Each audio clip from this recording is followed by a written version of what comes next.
Dovoľte mi, aby som vás privítal na svojich internetových stránkach. Som rád, že ste ich navštívili. Podharím vám kúsok zo svojho súkromia. Ako vidíte, som ako väčšina z vás Petržalčan. Bývam v Petržalke, dokonca aj pracujem v Petržalke, takže som dennodenne konfrontovaný s petržalskými problémami. Nech sa páči.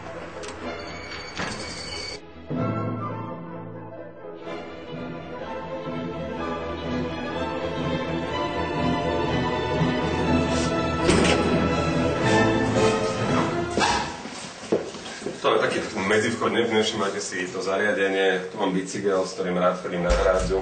To myslím si, že jedinečné miesto v Petržalke. To mi dajú za pravdu nielen Petržalčania, ale aj Bratislavčania, ktorých tam chodí väčšina. Nech sa páči, poďte ďalej.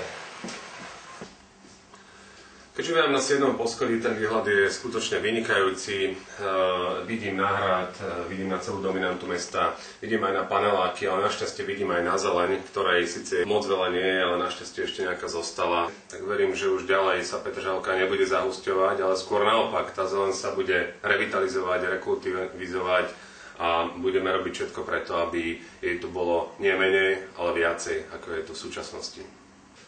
A keď pracujem ako ekonomický riaditeľ v súkromnej spoločnosti, tak bývam v jednoizbovom byte, som tu veľmi spokojný a žijem tu veľmi rád. A keď sme pri tých jedničkách, mám doma jeden hriankovač a jednu žehličku.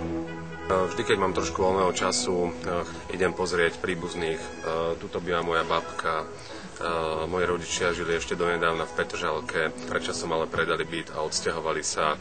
Takto v nedeľu sa ale pravidelne stretávame na rodinných stretnutiach.